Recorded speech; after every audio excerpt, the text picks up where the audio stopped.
Bueno, pues seguimos con el estudio del libro de los mediums y hoy toca explicar la segunda parte de desarrollo de la mediumnidad, que corresponde a los ítems 211 al 218 y lo encontramos en el capítulo 17, formación de los mediums.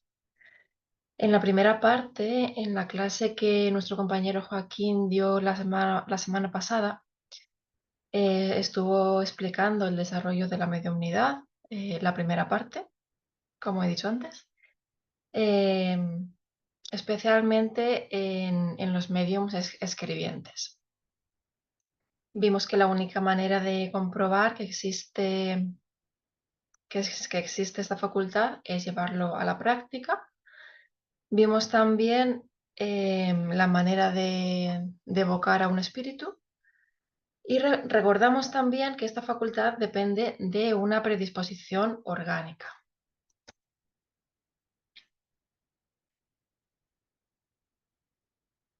A ver si me pasa la página.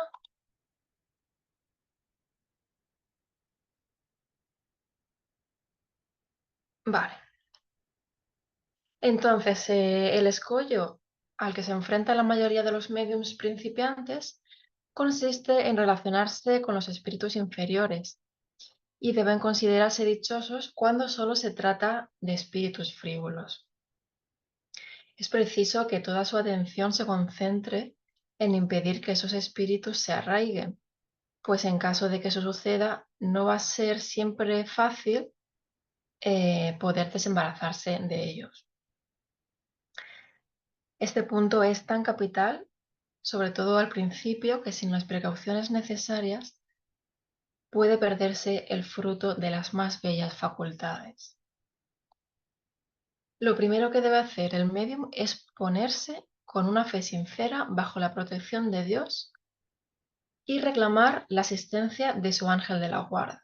Bueno, llámese ángel de la guarda o llámese también espíritu protector, porque este va a ser siempre bueno, mientras que los espíritus familiares, simpatizando con las buenas o las malas cualidades del medium, pueden llegar a ser ligeros e incluso malos. Después, es preciso dedicarse con un cuidado escrupuloso a reconocer, por todos los indicios que suministra la experiencia, la naturaleza de los primeros espíritus que se comunican, de los cuales va a ser siempre prudente desconfiar. Si estos indicios son sospechosos, debe hacerse una evocación ferviente al ángel de la guarda y rechazar con todas las fuerzas al espíritu malo, haciéndole ver que uno no es su juguete y así poder desanimarle. Por esto es indispensable, lo vamos a ir viendo a lo largo de la clase, ¿no? Lo vamos a repetir mucho, que es indispensable, es sumamente importante el previo estudio de la teoría si se quiere evitar los inconvenientes que son propios de la falta de experiencia. Y bueno, dice Kardec que sobre este asunto se encontrarán instrucciones muy extensas en los capítulos llamados de la obsesión e identidad de los espíritus, que vamos a estudiar dentro de algunas semanas.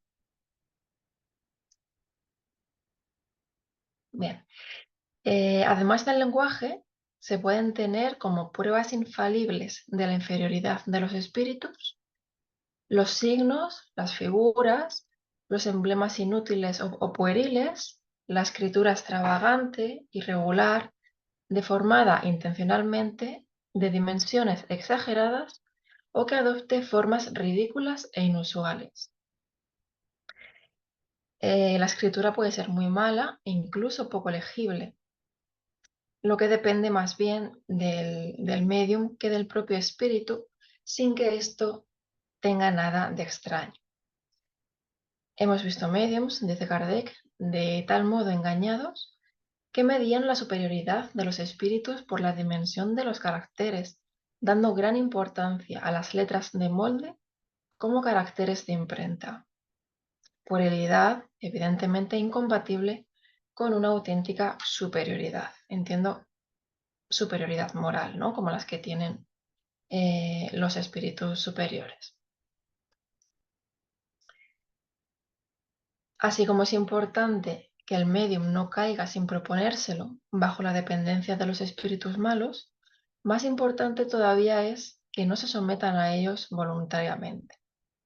Un deseo incontrolable de escribir no debe hacerle creer que da lo mismo dirigirse al primer espíritu que aparezca, en la suposición de que si no le conviene, podrá desembarazarse de él más tarde. Sea cual fuere la razón, no se solicita, esto es importante, no se solicita impunemente la asistencia de un espíritu malo, pues él puede exigir un pago muy alto por sus servicios. Algunas personas, impacientes por ver desarrollarse en ellas la facultad mediúmnica, demasiado lenta a su parecer, han tenido la idea de llamar en su ayuda a un espíritu cualquiera, aunque fuese malo, contando con poder despedirlo enseguida. Bueno, muchos han sido servidos a su gusto y han escrito inmediatamente. No obstante, el espíritu, haciendo poco caso de que le llamasen porque no podía escribir, no ha sido tan dócil en irse como en presentarse. Bueno, aquí ya podemos entrever el motivo, ¿no? Del por qué hay que estudiar bien la doctrina espírita antes de ponerse a experimentar, ¿no? Hay que estudiar, por ejemplo, muy bien en qué lugar hacer la mediunidad, de qué modo, con quién o con quiénes, ¿no? Porque, bueno, si entramos en contacto con un espíritu malo y no sabemos cómo proceder, pues es posible que ese espíritu inferior pueda perjudicarnos y en ocasiones puede ser que quede ligado al medium durante demasiado tiempo, ¿no? Bien, conocemos algunos, dice Kardec, que han sido castigados con obsesiones de años y de todas clases, con las más ridículas sofisticaciones, con una fascinación tenaz e incluso con desgracias materiales y crueles decepciones, por creerse bastante fuertes para alejarlos cuando quisieran. El espíritu, al principio, se mostró abiertamente malo y después actuó con hipocresía, a fin de que se creyera en su conversión o en el pretendido poder de su subyugado para expulsarlo cuando quisiera. Bien, y bueno, respecto a los espíritus poco evolucionados y, y el cuidado que se debe tener en la experimentación espiritista, vamos a dirigirnos ahora al libro Después de la muerte de León Denis y en la tercera parte, en el capítulo 26, Peligros del espiritismo, Denis nos dice que los espíritus inferiores, incapaces de aspiraciones elevadas, se complacen en nuestra atmósfera, se mezclan en nuestra vida y únicamente preocupados por lo que cautivaba su pensamiento durante la existencia corporal, participan de los trabajos o de los placeres de los hombres a los cuales se sienten unidos por analogías de carácter o de costumbres. A veces incluso dominan y subyugan a las personas débiles que no saben resistir su influencia. En algunos casos, su imperio llega a ser tal que pueden impulsar a sus víctimas al crimen y a la locura. Estos casos de obsesión y de posesión son más comunes de los que se puede creer. A ellos hay que pedirles la explicación de numerosos hechos relatados por la historia. De entregarse sin reserva a la experimentación espiritista, puede correrse peligro. El hombre, de corazón recto y de razón esclarecida y segura, puede recoger en semejante experimentación consuelos inefables y preciosas enseñanzas, pero el que solo buscase en esos hechos un interés material o un entretenimiento frívolo, sería objeto fatalmente de innumerables mistificaciones y se convertiría en el juguete de los espíritus pérfidos que alabándole sus inclinaciones y seduciéndole con brillantes promesas, se captarían su confianza para abrumarle después con burlas y decepciones. Una gran prudencia, pues, es necesaria para entrar en comunicación con el mundo invisible. El bien y el mal, la verdad y el error están allí mezclados, y para distinguir a uno de otro es preciso pasar por todas las revelaciones y todas las enseñanzas por la criba de un juicio severo. Solo debemos aventurarnos paso a paso por este terreno, para evitar las malas influencias, para alejar a la horda de los espíritus ligeros o malhechores. Basta ser dueño de sí, no abdicar nunca el derecho de comprobación y de examen. Buscar, por encima de todo, los medios de perfeccionarse en el conocimiento de las leyes superiores y en la práctica de las virtudes. Aquel cuya vida es recta y busca la verdad con un corazón sincero, no tiene que temer ningún perjuicio.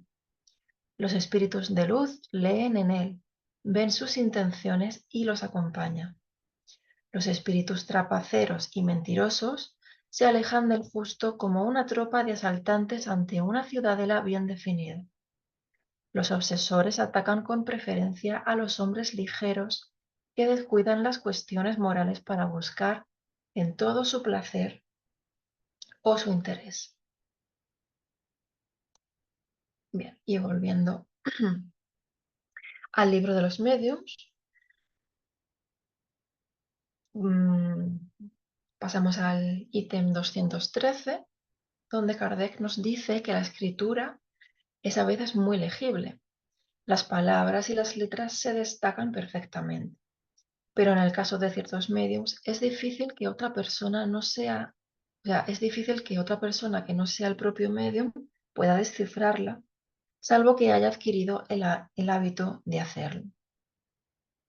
Con mucha frecuencia, la escritura está formada por rasgos de gran tamaño. Los espíritus no se fijan demasiado en el ahorro de papel, nos dice. Cuando una palabra o una frase es poco legible, se solicita al espíritu el favor de que vuelva a escribirla, lo que en general hace de buen grado.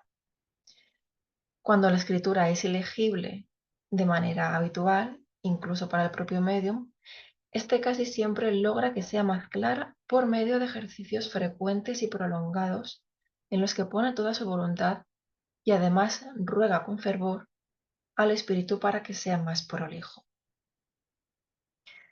Algunos espíritus suelen adoptar signos convencionales que pasan a ser utilizados en las reuniones habituales. Así, por ejemplo, para expresar que una pregunta les disgusta y que no desean contestarla, trazan una línea larga o algo equivalente.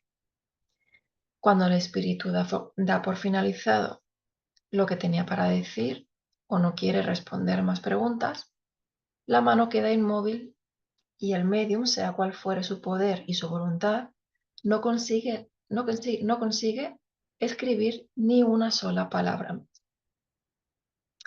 Por el contrario, si el espíritu no ha terminado, el espíritu se mueve, he dicho el espíritu, perdón. Por el contrario, si el espíritu todavía no hubiera terminado, pues el lápiz se mueve sin que la mano consiga detener.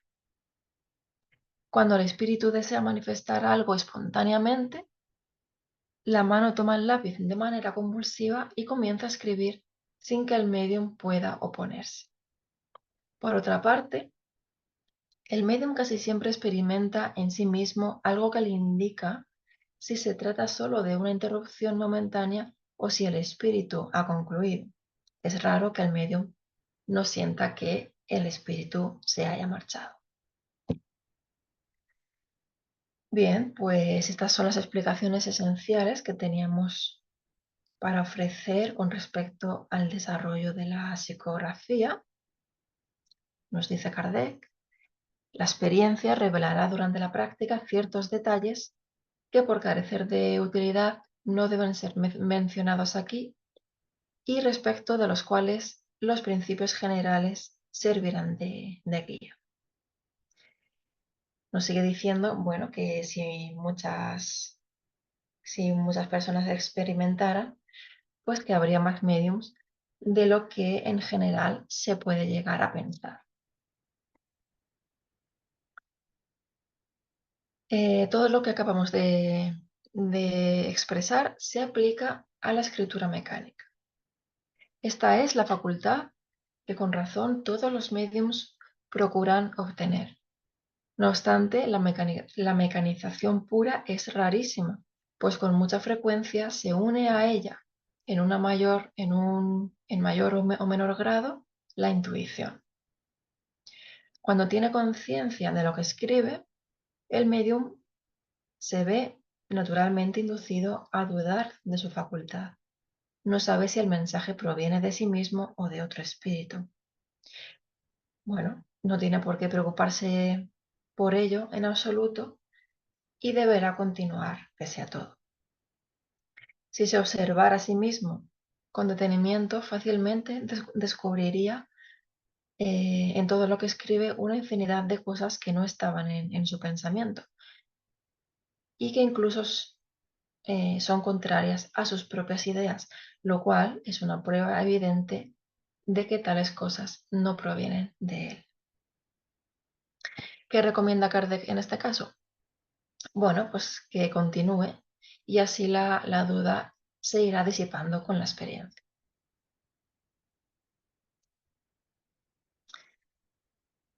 Por otro lado, cuando no ha sido dado al medium ser exclusivamente mecánico, todos los intentos para llegar a ese resultado serán infructíferos.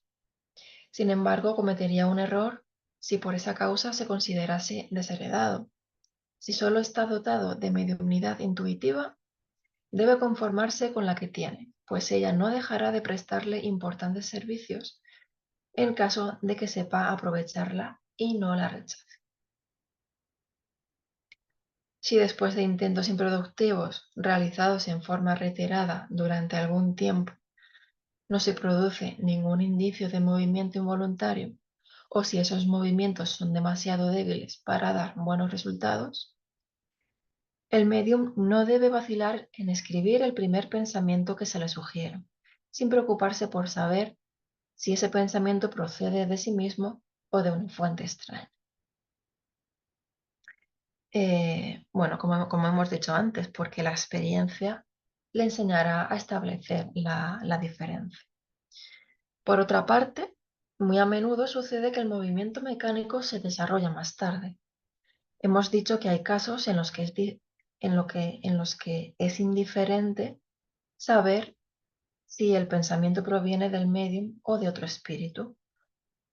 Eso sucede sobre todo cuando un medium exclusivamente intuitivo o inspirado realiza por sí mismo un trabajo de imaginación. Poco importa que él se atribuya un pensamiento que se le ha sugerido. Si se le ocurren buenas ideas, debe agradecérselas a su genio bueno, o sea, a su espíritu protector, que no va a dejar de sugerirle otras cosas. Dice Kardec que esa es la inspiración de los poetas, ¿no? Como puede ser Víctor Hugo, ¿no? De los filósofos, de los científicos y aquí añado pues de, de los músicos, ¿no? Porque los músicos también están muy bien inspirados.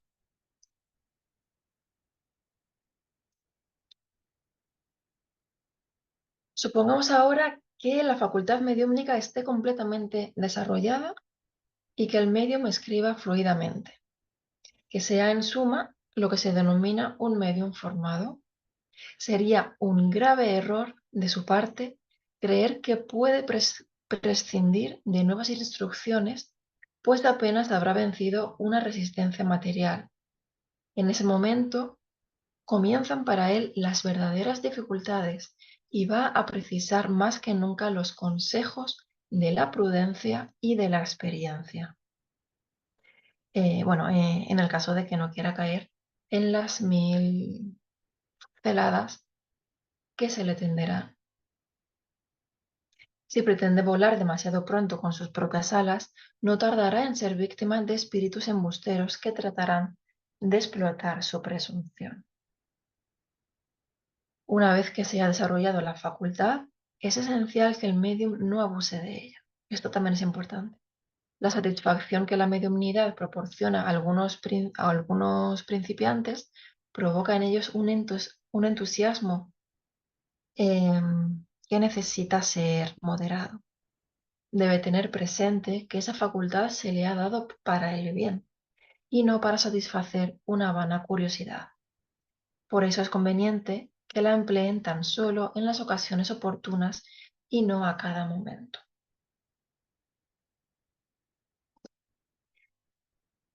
Dado que los espíritus no se encuentran constantemente a sus órdenes, los médiums corren el riesgo de ser embaucados por espíritus mistificadores. Para evitar ese inconveniente, es bueno que trabajen en días y horas determinadas, porque de ese modo lo harán en condiciones de mayor recogimiento. Además, los espíritus que deseen asistirlos estarán prevenidos al respecto y se dispondrán a obrar en consecuencia. Bien, pues pasamos ahora al libro En lo invisible de, de León Denis. Nos vamos al apartado Abusos de la mediumnidad, que está en la tercera parte del libro. Y bueno, Denis nos explica que la credulidad sin límites, el olvido de todo elemental principio de comprobación que en determinados círculos reina, favorecen y mantienen los abusos. En diferentes países existen grupos de espiritistas benévolos y de buena fe, donde pseudomediums autómatas escriben larguísimas elucubraciones bajo la inspiración de San Antonio de Padua, de San José o de la Virgen. Otras veces encarnan a Sócrates y estos o aquellos, en lenguaje siempre vulgar, proclamarán miles y miles absurdos ante auditorios maravillados, prohibiéndoles leer e instruirse, sin más objeto que sustraerlos a toda influencia bien dirigida, a toda seria comprobación. En tales medios ya se comprende que las mistificaciones han de ser infinitas. He conocido, dice León Denis, a un honrado jardinero que bajo la inspiración de un espíritu se iba por la noche a un sitio desierto en donde se dedicaba a abrir un gran pozo en busca de un tesoro imaginario. Una señora de 55 años, muy devota, esposa de un oficial retirado, preparaba la canastilla para un niño que había de nacer de ella y que según las instrucciones invisibles había de ser la reencarnación de Cristo. Bien, unos ven en todas partes la intervención de los espíritus, hasta en los hechos más vulgares. Otros consultan a los invisibles hasta sobre los menores detalles de su existencia, sobre sus empresas comerciales o sobre sus operaciones en bolsa. Pueden atribuirse generalmente tales aberraciones a los espíritus engañosos, pues en verdad que son frecuentes las mistificaciones de ultratumba y fácilmente se explican por el hecho de que con demasiada frecuencia se les consulta sobre cosas que no pueden o no quieren decir. He aquí por qué en el terreno difícil y a veces muy oscuro de la experimentación, importa examinar y aún analizar todas las cosas con el más frío juicio, con gran circunspección y admitir únicamente aquello que se presenta con el más absoluto carácter de autenticidad. Nuestro conocimiento sobre las condiciones de la vida futura y del espiritismo descansa todo el peso sobre los fenómenos medianímicos. Conviene, pues, que sean estos estudiados lo más seriamente posible, eliminando con todo rigor aquello que no lleve la marca indudable de su origen extrahumano.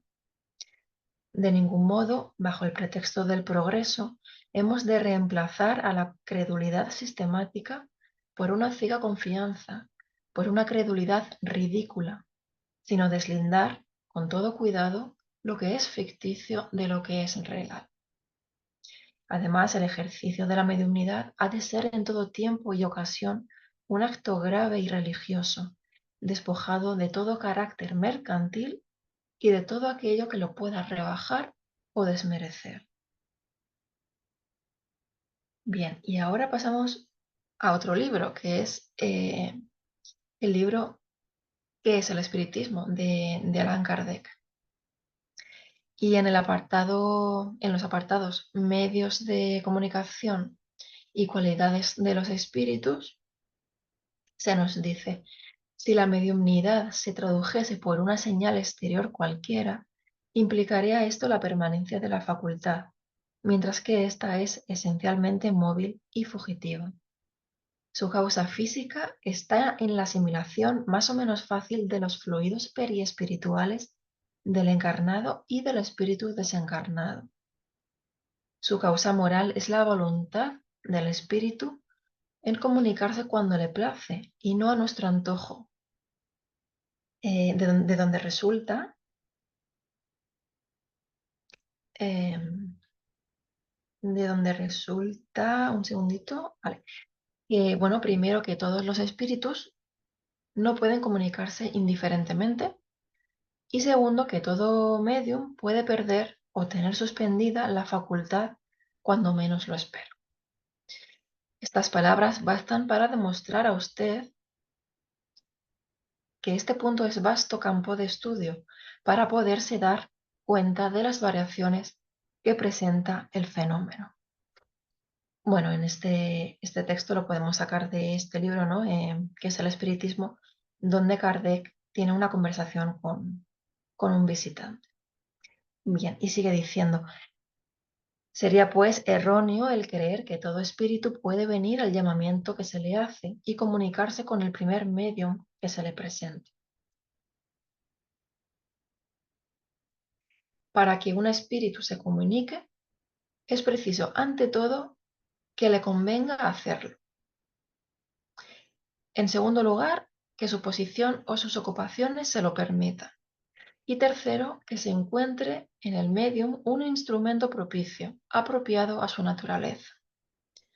En principio, se puede comunicar con los espíritus de todos los órdenes, con sus parientes y amigos, así como con los espíritus más vulgares, como con los más elevados también. Pero independientemente de las condiciones individuales de posibilidad, vienen más o menos voluntariamente según las circunstancias y sobre todo debido a sus simpatías hacia las personas que les llaman y no al llamamiento del primer antojadizo que tuviese el capricho de evocarles por un sentimiento de curiosidad. En semejante caso, pues nos hubiese molestado durante su vida y tampoco lo va a hacer después de la muerte. Los espíritus graves solo concurren a las reuniones graves, donde son llamados con recogimiento y por motivos formales. No se prestan a ninguna pregunta de curiosidad, de prueba fútil, ni a ningún experimento. La facultad mediúmnica es un don de Dios, sigue diciendo Kardec, como todas las facultades que pueden emplearse en bien y en mal, y de la cual pueden abusarse. Tiene por objeto ponernos en comunicación directa con las almas de los que han vivido, a fin de recibir sus enseñanzas y de iniciarnos en la vida futura. Así como la vista nos pone en comunicación con el mundo visible, así la mediumnidad nos relaciona con el invisible. El que de ella se sirve de un modo útil para su adelanto y el de sus semejantes, cumple una verdadera misión por la que recibirá recompensa. En cambio, el que abusa de ella y la emplea en cosas fútiles y para su interés material, la aleja de su fin providencial y va a sufrir tarde o temprano la pena como aquel que usa mal cualquier otra facultad.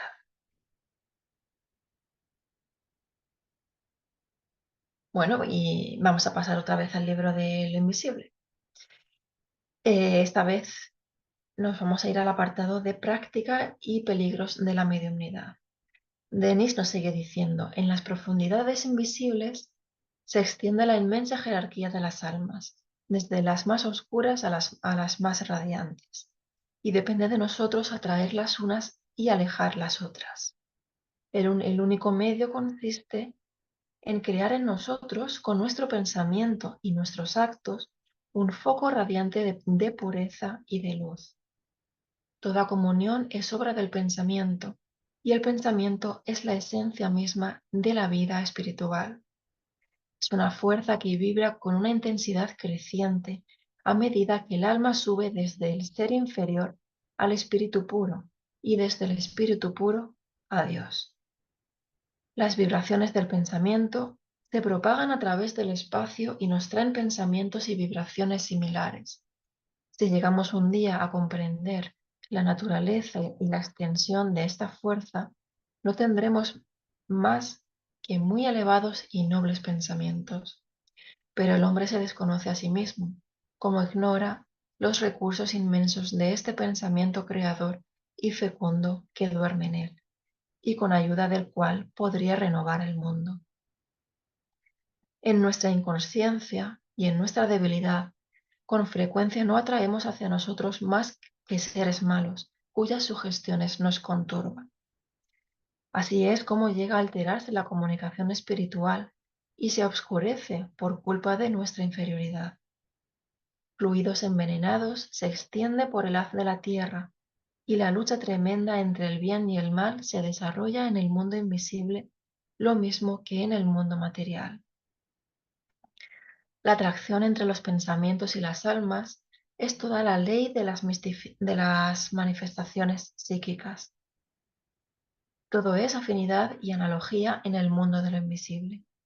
Los que buscáis el secreto de las tinieblas, elevad muy arriba vuestros pensamientos con el fin de atraeros a los genios inspiradores, a las fuerzas de lo bueno y de lo bello. Y elevadlos no tan solo en los momentos de estudio y de experiencia, sino siempre, a todas las horas del día, como un ejercicio saludable y regenerador.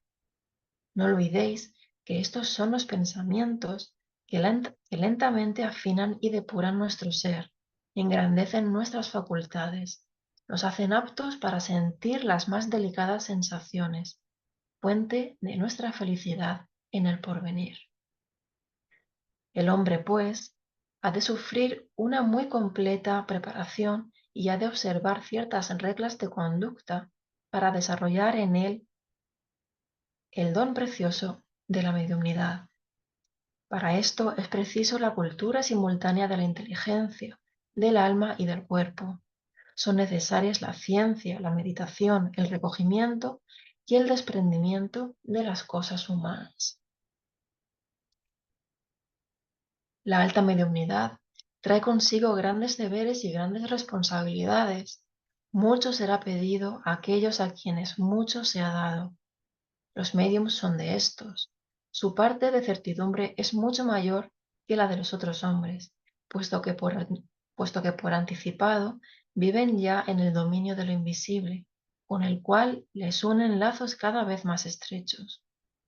Un prudente ejercicio de sus facultades les eleva hacia las fuerzas luminosas del más allá y les prepara un sitio en ellas. Desde el punto de vista físico, estos ejercicios no son menos saludables. El medium se baña y se templa en un océano de fluvios magnéticos que le dan fuerza y poder. En cambio, tiene imperiosos deberes que cumplir y no ha de olvidar nunca que sus poderes no le fueron concebidos por él mismo, sino por el bien de sus semejantes y el servicio de la verdad. Para cumplir bien, el medium ha de aceptar todas las pruebas, saber perdonar todas las ofensas, olvidar todas las injurias. Su destino será quizá penoso, pero es el más bello también, pues conduce a las mayores alturas de la espiritualidad.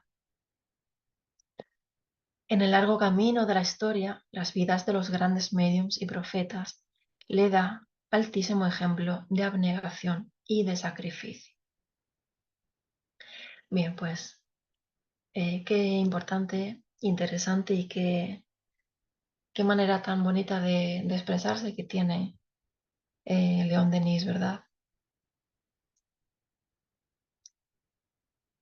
Y bueno, pues vamos ahora otra vez de vuelta al libro de los mediums. Vamos a ver ya el último ítem que teníamos para hoy, es el 218. Y Kardec nos dice que si a pesar de todas las tentativas la mediumnidad no se revela de ninguna manera, será preciso renunciar a ella, así como se renuncia al canto cuando no se poseen aptitudes vocales. Del mismo modo que se recurre a un traductor cuando no se conoce un idioma, en este caso se debe hacer lo mismo, es decir, servirse de otro medium. Con todo, si no se puede recurrir a ningún medium, no por eso debemos considerarnos privados de la asistencia de los espíritus. La mediumnidad es para ellos un medio de expresión, pero no la única forma de atraerlos. Los espíritus que nos guardan afecto se encuentran junto a nosotros, seamos o no mediums. Un padre no abandona a su hijo por el hecho de que éste sea sordo y ciego y no pueda oírlo ni verlo. Por el contrario, lo colma de atenciones como hacen con nosotros los espíritus buenos. Si no pueden transmitirnos materialmente su pensamiento, nos ayudan por medio de la inspiración. Bien, pues hasta aquí llegamos al final del estudio que teníamos asignado para el día de hoy, pero vamos a hacer un pequeñito resumen para recordar lo importante. Bien, lo primero es saber que un riesgo que enfrentan muchos espíritus principiantes es el de relacionarse con espíritus inferiores.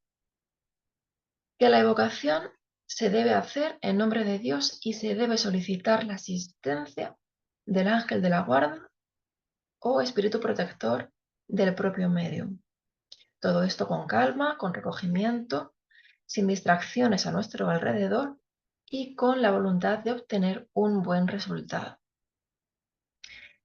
Bueno, saber que será prudente desconfiar de los primeros espíritus que al principio se comuniquen.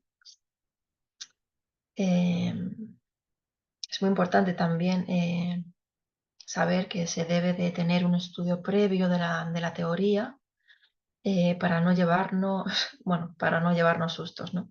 Ni sustos ni disgustos a posteriori. Tener en cuenta que la escritura 100% mecánica es muy rara, ya que es muy común que se una a ella la intuición. Eh, Recordemos siempre que no se debe abusar de esta facultad. Es importante saber que los espíritus no son esclavos y no están constantemente a nuestro servicio. Y por último, repetir que si la mediumnidad no se revela, a pesar de todos los intentos, pues habrá que renunciar a ella. Y no por eso tenemos que, bueno, no por eso uno se tiene que desanimar, porque siempre nos quedará la inspiración, ¿vale? Que es otra bonita manera de recibir mensajes del plano espiritual. Bien, y ya para finalizar la clase de hoy, va a cerrar la clase Emanuel con la lectura intitulada Facultades mediúmnicas en el libro Siembra de Mediums de Chico Xavier. Dice así: hay diversidad de dones espirituales, pero la espiritualidad es la misma. Hay diversidad de ministerios, pero el mismo Señor, lo he vuelto a decir mal, perdonadme, pero es el mismo Señor el que los administra. Hay diversidad de operaciones a favor del bien. Sin embargo, es la misma ley de Dios la que obra todo en todos. La manifestación espiritual, no obstante, se distribuye a cada uno para lo que fuere útil. Así sucede que a uno, por el Espíritu, le es dada la palabra de la sabiduría divina y a otro, por el mismo Espíritu, la palabra de la ciencia humana. A otro se le confía el servicio de la fe y a otro el don de curar. A otro es concedida la prudencia. La prudencia, Dios mío, cómo estoy. A otro es concedida la producción de fenómenos. A otro la profecía. A otro la facultad de percibir a los espíritus. A otro la variedad de las lenguas. Y a otro, además, la interpretación de esas mismas lenguas. No obstante, el mismo poder espiritual realiza todas esas cosas y reparte sus recursos particularmente a cada uno, según lo considere necesario. Quien quiera que realice un análisis superficial del texto que antecede, seguramente habrá de suponer que proviene de un moderno autor espírita que define el problema de la mediumnidad. No obstante, las manifestaciones transcriptas salieron del puño del apóstol Pablo hace 19 siglos y constan en el capítulo 12 de su primera carta a los Corintios. Como es fácil de ver, la concordancia entre el espiritismo y el cristianismo se destaca perfectamente en cada estudio correcto que se efectúe, incluyéndose en el mensaje de Allan Kardec, la llave de elucidaciones más amplias de las enseñanzas de Jesús y sus continuadores. Cada medium es puesto en acción en la obra del bien, de conformidad con las posibilidades que dispone. Ese orienta, otro esclarece. Ese habla, otro escribe. Ese ora, otro alivia. Por consiguiente, en mediunidad no te entregues a la intención de admirar o de provocar admiración. Busquemos, por encima de todo, en bien de nosotros mismos, el privilegio de aprender y el lugar para servir. Bien, pues ahora sí, esta es la clase de hoy. Aquí tenéis la bibliografía y muchas gracias por escuchar.